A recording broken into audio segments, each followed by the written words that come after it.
एक समय की बात है, किसी गांव में भोला नाम का एक लड़का रहता था। अपने नाम के अनुरूप वो बहुत भोला भाला था, लेकिन साथ ही उसमें आलस भी कूट कूट कर भरा था। अरे ये भोला क्या पूरे दिन लेटा रहता है, खड़ा हो और कुछ काम काज कर ले। अरे बेटा, तुम भी किसको कह रहे हो? सारा दिन तो ये बिस्तर तोड़ता है, ये क्या काम करेगा? तुम सही कह रही हो माँ, जब यहाँ आराम करते हुए भी इसको खाने पीने को मिल जाता है तो इसको कमाने की क्या जरूरत है। 2 दिन खाना पीना मत दो इसको, अकल ठिकाने आ जाएगी इसकी। खड़ा हो जा भोला, बाहर जाकर देख, सब लोग अपने अपने काम में लगे हुए हैं, तू भी तो पैसे कमाने की सोच। भोला अब इस रोज रोज के झंझट से परेशान हो गया था। गुस्से में आकर वो अपना घर छोड़कर जंगल की ओर चल दिया। घने जंगल के बीचों बीच उसे एक आश्रम दिखा। उसने देखा कि आश्रम में एक गुरुजी हैं, जिनके साथ उनके शिष्य रहते हैं। वो सभी लोग मंदिर में पूजा अर्चना करते हैं, खाते पीते हैं और आराम करते हैं।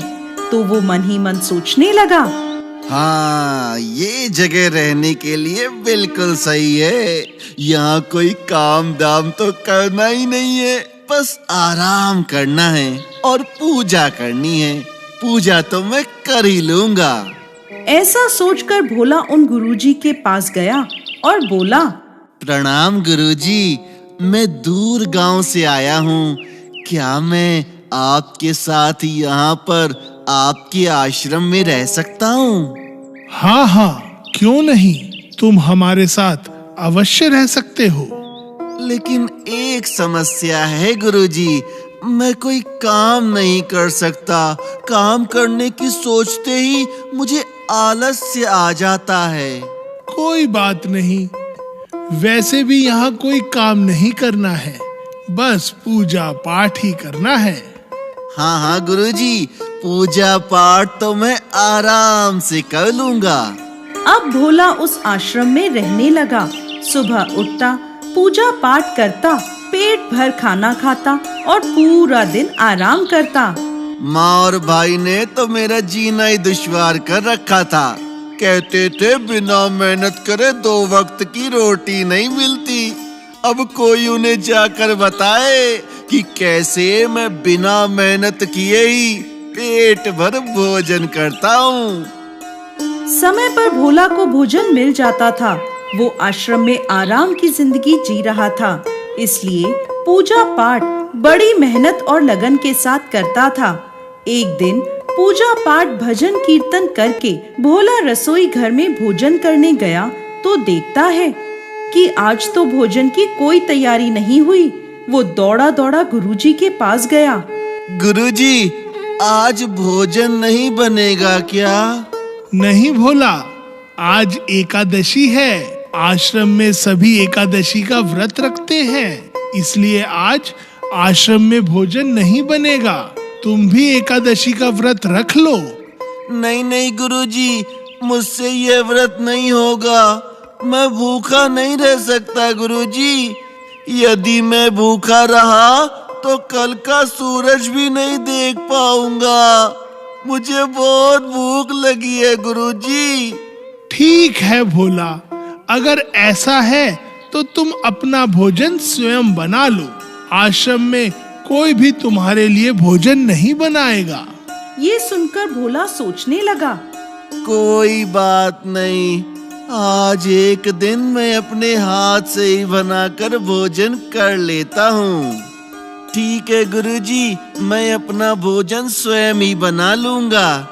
अच्छा, तो तुम एक काम करो, रसोई से लकड़ी, आटा, दाल, सब्जी, जो सामान तुम्हें चाहिए वह सब ले लो और नदी के उस पार जाकर भोजन तैयार कर लो। एक बात याद रखना, भोजन करने से पहले भगवान राम को भोग अवश्य लगाना। जैसी आज्ञा गुरुजी, प्रणाम। अब भोला सारा सामान लेकर नदी के उस पार भोजन बनाने जाता है। जैसे तैसे भोजन तैयार करता है। अब जैसे ही वो खाना खाने बैठता है, अरे अरे, याद आया, गुरुजी ने तो कहा था पहले भगवान राम को भोग लगाना, उसके बाद ही खुद भोजन करना। पहले भगवान राम को भोग लगाता हूँ। आओ मेरे राम जी, भोग लगाओ मेरे राम जी। प्रभु राम आइए, श्री राम आइए, मेरे भोजन का भोग लगाइए। भोला परेशान हो गया कि वो बार बार बुला रहा है, लेकिन भगवान राम भोग लगाने आ नहीं रहे हैं। भोला ने सोचा कि गुरुजी ने कहा है तो भोग लगाना जरूरी है। वो इतना भोला था कि ये भी नहीं जानता था कि भगवान स्वयं भोजन ग्रहण करने नहीं आते, लेकिन वो अपनी बात पर डटा रहा। मैं समझ गया प्रभु राम जी कि आप भोजन करने क्यों नहीं आ रहे हैं। आपको तो माल खाने की आदत है। मेरा ये रूखा सूखा भोजन करने भला आप क्यों आएंगे? लेकिन आपको बता दूं मैं, आज वहाँ पर भी कुछ नहीं मिलेगा।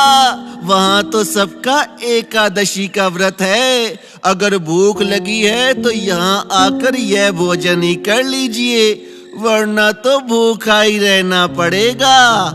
भगवान भी भावनाओं के भूखे हैं। भोले की भक्ति से प्रसन्न होकर भगवान श्री राम स्वयं माता सीता के साथ भोला के सामने प्रकट हुए।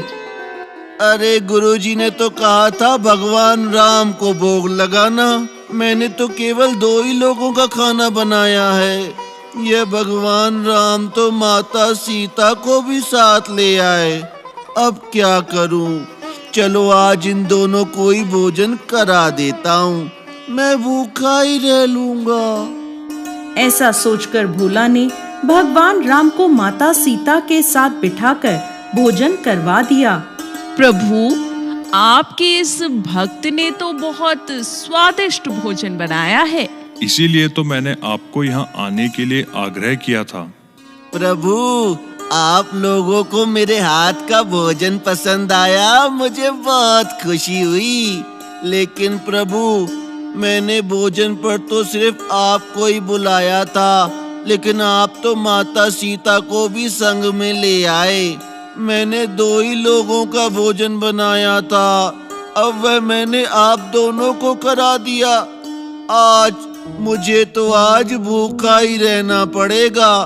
अब अगली एकादशी पर ध्यान रखिएगा और मुझे पहले से ही बता दीजिएगा कि आप कितने जने आएंगे। और हाँ, थोड़ा समय पर आ जाना, क्योंकि मुझे भूख बहुत लगती है ना। भोला की भोली भाली बातें सुनकर भगवान राम मुस्कुराए और वहाँ से अंतर्ध्यान हो गए। अब भोला को लगा कि शायद ऐसे ही भगवान को भोग लगाते हैं, इसलिए उसने किसी को भी यह बात नहीं बताई। अगली एकादशी आई तो वह गुरुजी से बोला, गुरुजी, आज थोड़ा ज्यादा अनाज चाहिए। भोग लगाने 2 लोग आते हैं। पिछली बार मैं तो भूखा ही रह गया था। लगता है भूख से तेरे दिमाग पर असर हो रहा है। जा, जितना अनाज चाहिए ले जा।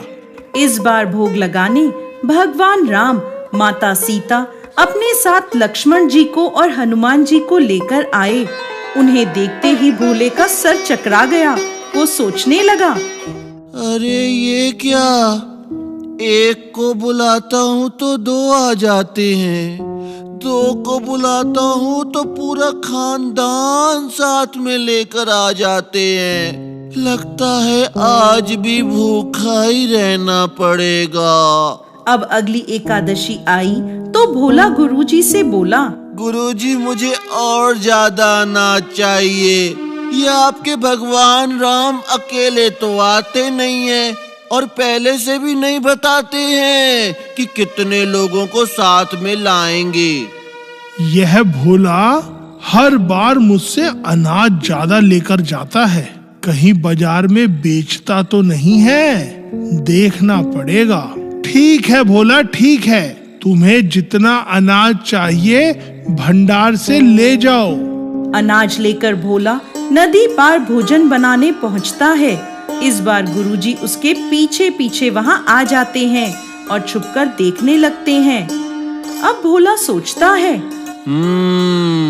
ये राम जी अकेले तो आते नहीं हैं। इस बार पता नहीं कितने लोगों को साथ ले आए। आज पहले उन्हें बुला लेता हूँ और उसके बाद ही भोजन पकाऊंगा, जिससे इस बार मुझे भूखा न रहना पड़े। आओ मेरे राम जी, भोग लगाओ मेरे राम जी। प्रभु राम जी आइए, श्री राम जी आइए, मेरे भोजन का भोग लगाइए। देखते ही देखते सारा राम दरबार भोजन करने आ गया। अरे भोला, यह क्या? तुमने तो हमें भोजन करने बुलाया है, लेकिन भोजन तो अभी तैयार ही नहीं है। नहीं प्रभु, मैंने भोजन इसीलिए नहीं बनाया कि आपका भोजन बनाता हूँ तो आप माता सीता को साथ में ले आते हैं। 2 लोगों का भोजन बनाता हूँ तो पूरा खानदान साथ में ले आते हैं। आज मैंने सोचा कि पहले आपको बुला लेता हूँ। पता नहीं कितने लोगों को साथ में लेकर आएंगे, उसके बाद ही भोजन बना लूंगा। प्रभु जी, अब आप आ ही गए हैं तो मेरी भोजन बनाने में कुछ मदद ही कर दें। क्या करें, अब भक्तों की इच्छा है, पूरी तो करनी ही पड़ेगी। लक्ष्मण, तुम जाकर लकड़ियां काट लाओ। देवी सीता, आप सब्जियां काट लें और मैं चूल्हे की तैयारी करता हूँ। ऐसा कहकर वो सभी रसोई बनाने में लग गए और भोला एक तरफ बैठा देखता रहा।